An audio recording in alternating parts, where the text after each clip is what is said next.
Between 1939 and 1945, behind the barbed wire of Ravensbrück, thousands of women endured suffering designed to break both body and spirit. It was the largest women's camp in the Nazi system, a place where cruelty became routine and medicine was turned into an instrument of torture. Prisoners came from every corner of occupied Europe: political opponents, resistance fighters, mothers and daughters, each dragged into a world where survival was measured by hours. What they faced inside Ravensbrück remains one of the darkest stories of the Second World War. The establishment of Ravensbrück concentration camp was overseen personally by Heinrich Himmler, the architect of the Nazi police state and one of the principal organizers of the Holocaust. According to his vision, this future prison was designed specifically to incarcerate women.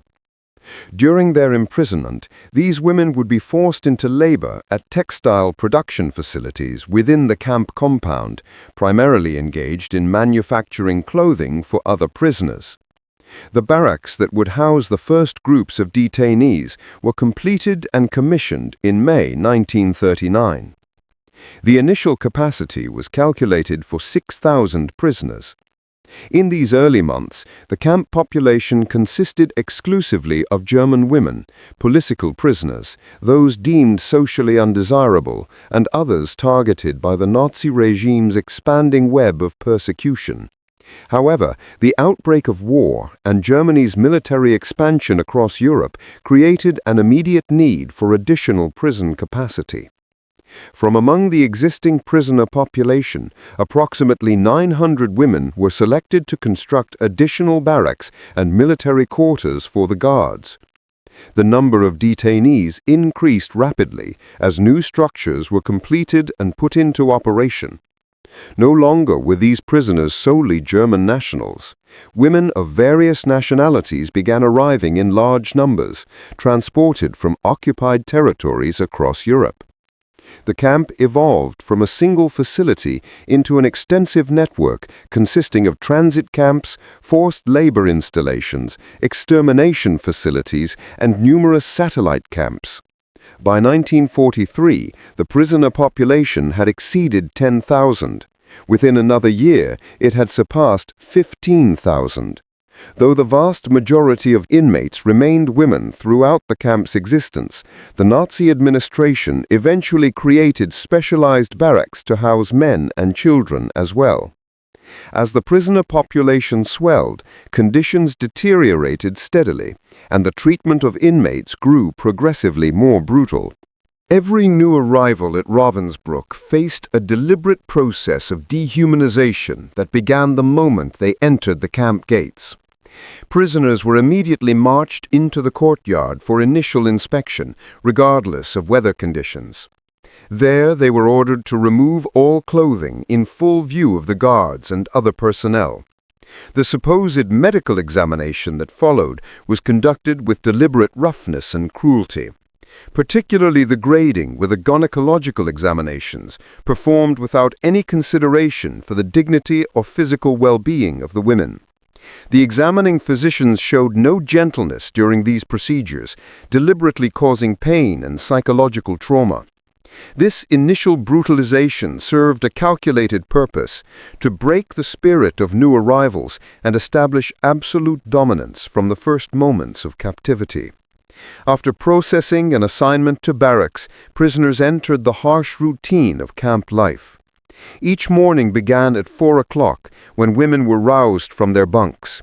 After receiving a cup of ersatz coffee, a bitter, barely drinkable substitute made from roasted grains, they were driven into the courtyard for roll call, known as appell. During roll call, work assignments for the day were announced and prisoners were counted. In many cases, these inspections were deliberately prolonged. Some women could not endure standing for extended periods, particularly in inclement weather. The guards seemed to prefer conducting these drawn-out inspections, specifically on the coldest, rainiest, or most miserable days. When prisoners collapsed from exhaustion, cold, or hunger, the overseers would immediately descend upon them, sometimes accompanied by attack dogs, and administer savage beatings. Frequently, women who received such treatment never recovered sufficiently to work again. Their fate was sealed. Those unable to perform labor were considered useless and were soon sent to the camp's killing facilities. Following roll call, prisoners were dispatched to their assigned work sites. A typical shift lasted between 12 and 14 hours. During this entire period, workers received only a single break, during which they were given what the camp administration called a meal. To describe this as proper nourishment would be entirely inaccurate.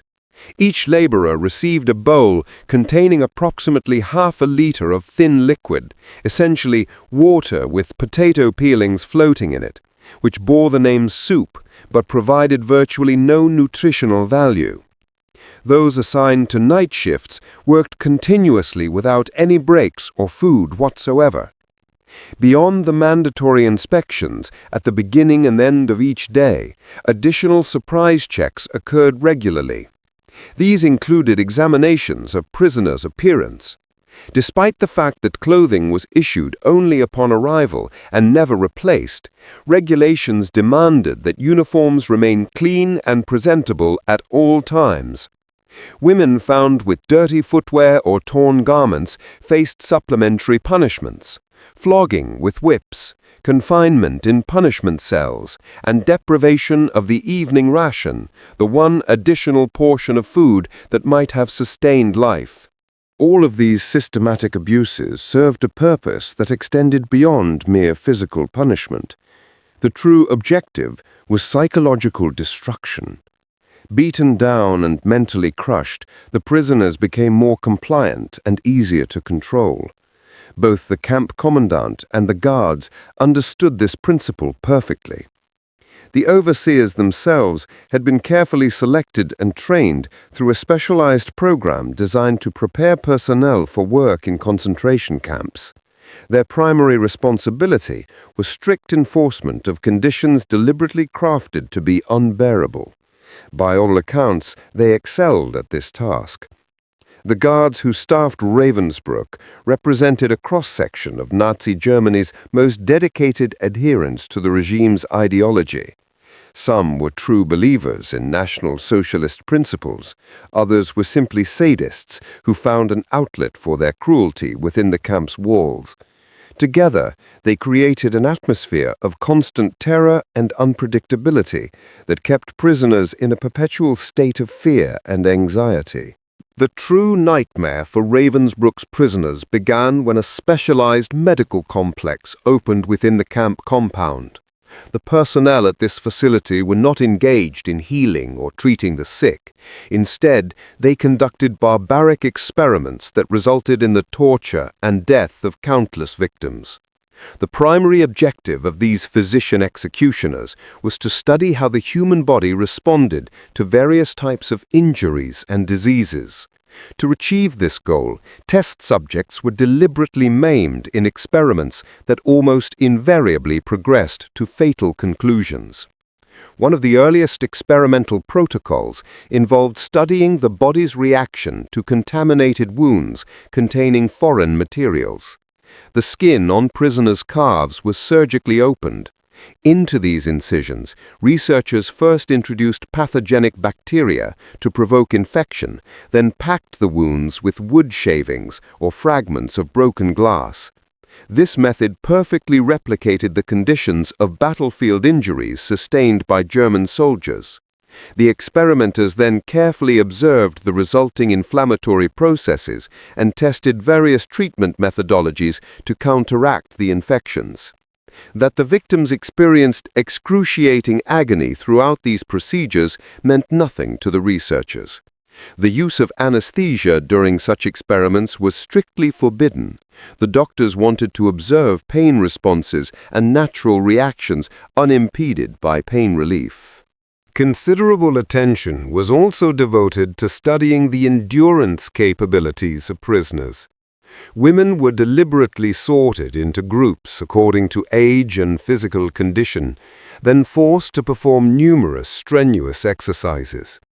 The intensity of these physical demands was gradually increased until the subjects reached complete exhaustion and literally collapsed. Results were meticulously recorded. The exhausted survivors, now even less capable of performing useful labor, were subsequently transferred to the camp's killing facilities, where they were executed through lethal methods. Among the most horrific experiments were attempts at limb transplantation. These procedures involved the amputation of legs or arms from one victim, which were then surgically attached to another test subject. Anesthesia was rarely, if ever, administered during these operations. The women subjected to such procedures endured suffering beyond description. At the conclusion of each experiment, the survivors received lethal injections, ending their torment through murder. The infamous German reputation for efficiency manifested even in these atrocities. When pregnant women arrived at the camp, the medical staff developed an entire course of study devoted to methods of terminating pregnancies at various stages of development. In many instances, infants delivered near the end of these experiments were still alive, yet were nonetheless immediately destroyed. The Nazis, faithful to their overarching ideology of creating conditions for the elimination of peoples they deemed inferior, transformed Ravensbrück into one of the primary testing grounds for perfecting various sterilization techniques. One mandatory requirement for these experiments was that test subjects had to recover quickly enough to return to productive labor. Initial attempts involved injections of procaine, barium sulfate, and formaldehyde. While these chemical interventions achieved sterilization, the women subjected to them never recovered properly. Researchers then experimented with radiation exposure through X-rays.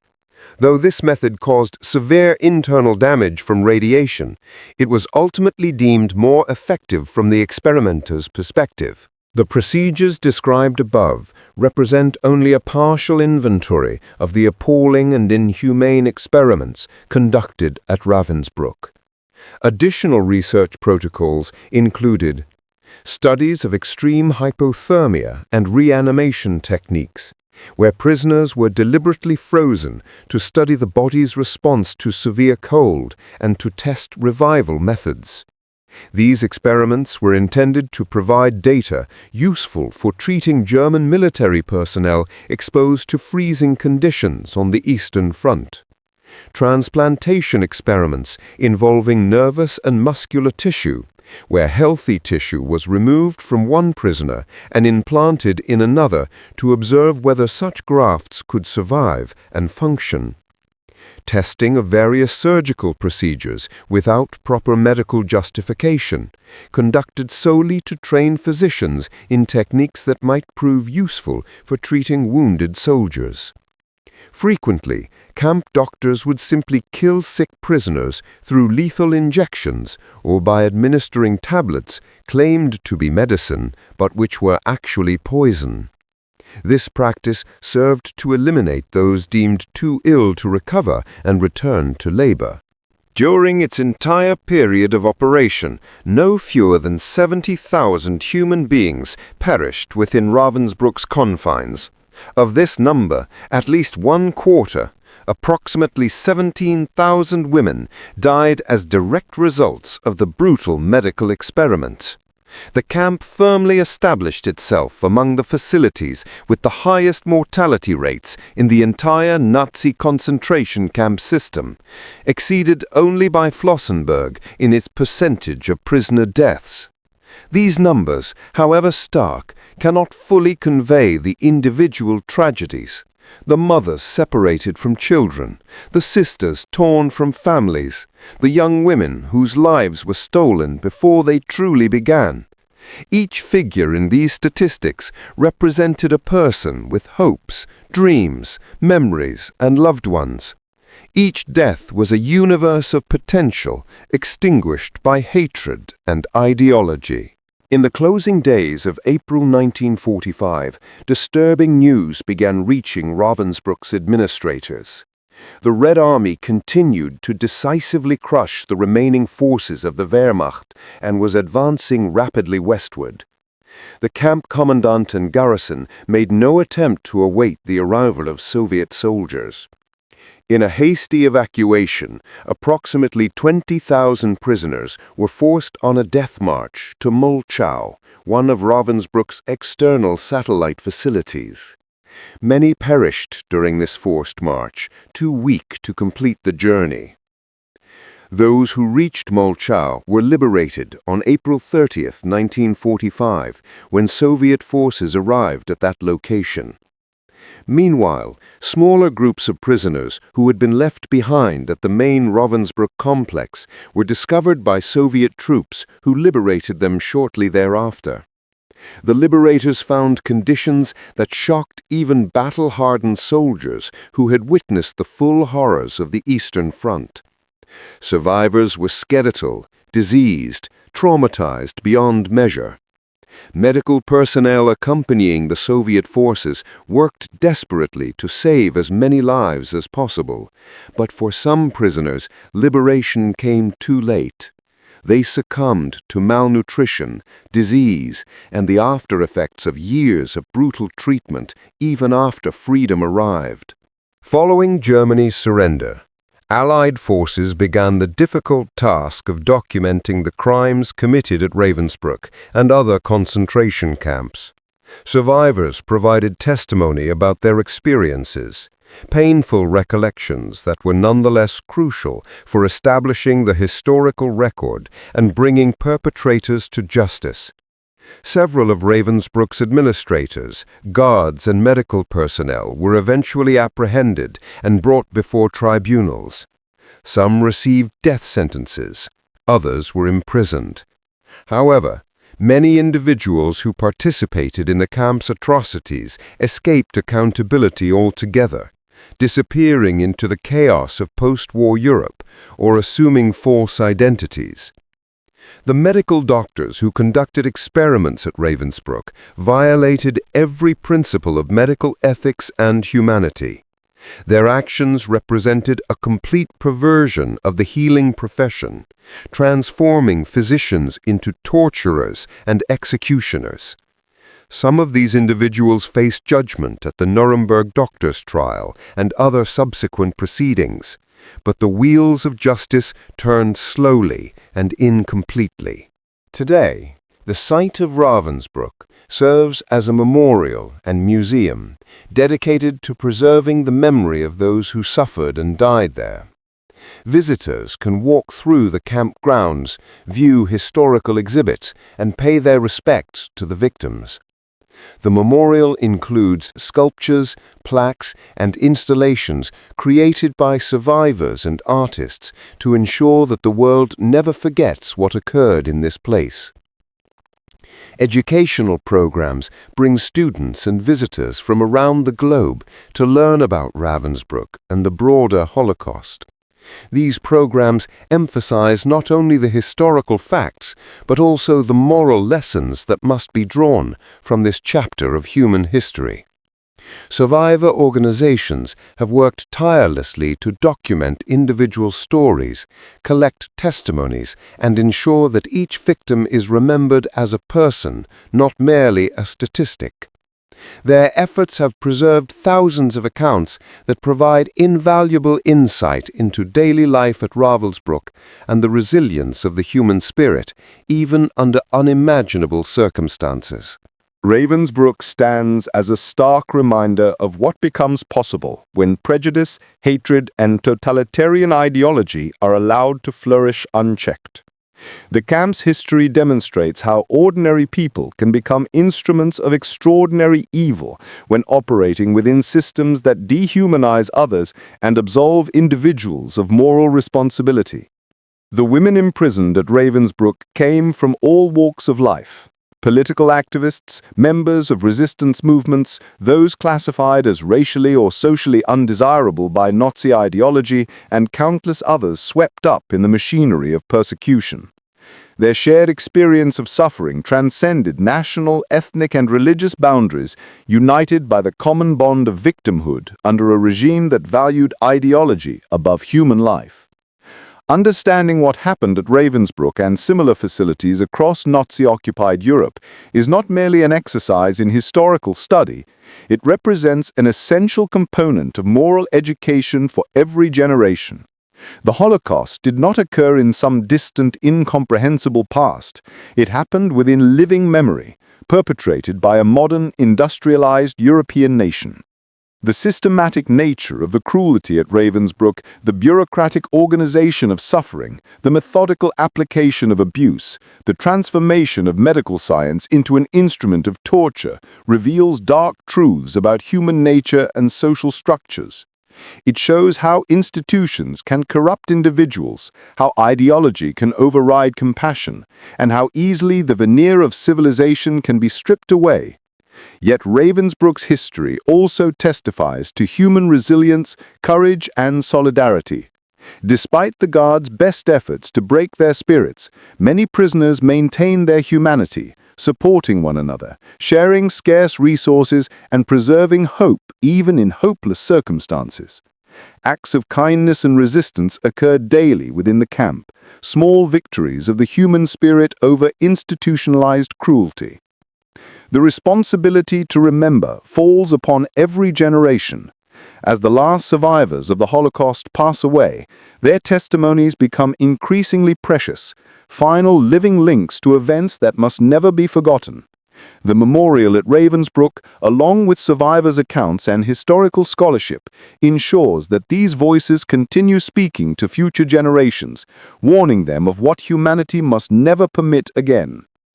Ravensbrück's victims demand more than our remembrance. They demand our vigilance. They call upon us to recognize the warning signs of totalitarianism, to speak out against injustice, to defend the dignity of every human being, and to ensure that phrases like "never again" translate into sustained action rather than empty promises. The 70,000 souls who perished at Ravensbrück cannot be brought back. Their suffering cannot be undone. But their memory can serve as an eternal warning, a reminder that preserving human rights, democratic values, and basic human decency requires constant effort and unwavering commitment from each generation. In bearing witness to their stories, in studying this history unflinchingly despite its horrors, and in drawing lessons applicable to our own time, we honor those who suffered and died.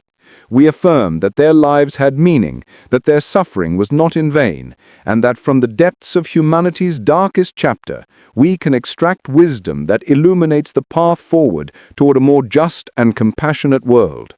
May we never forget Ravensbrück. May we never forget any victim of the Holocaust. And may we never cease working to build a world where such atrocities become truly impossible.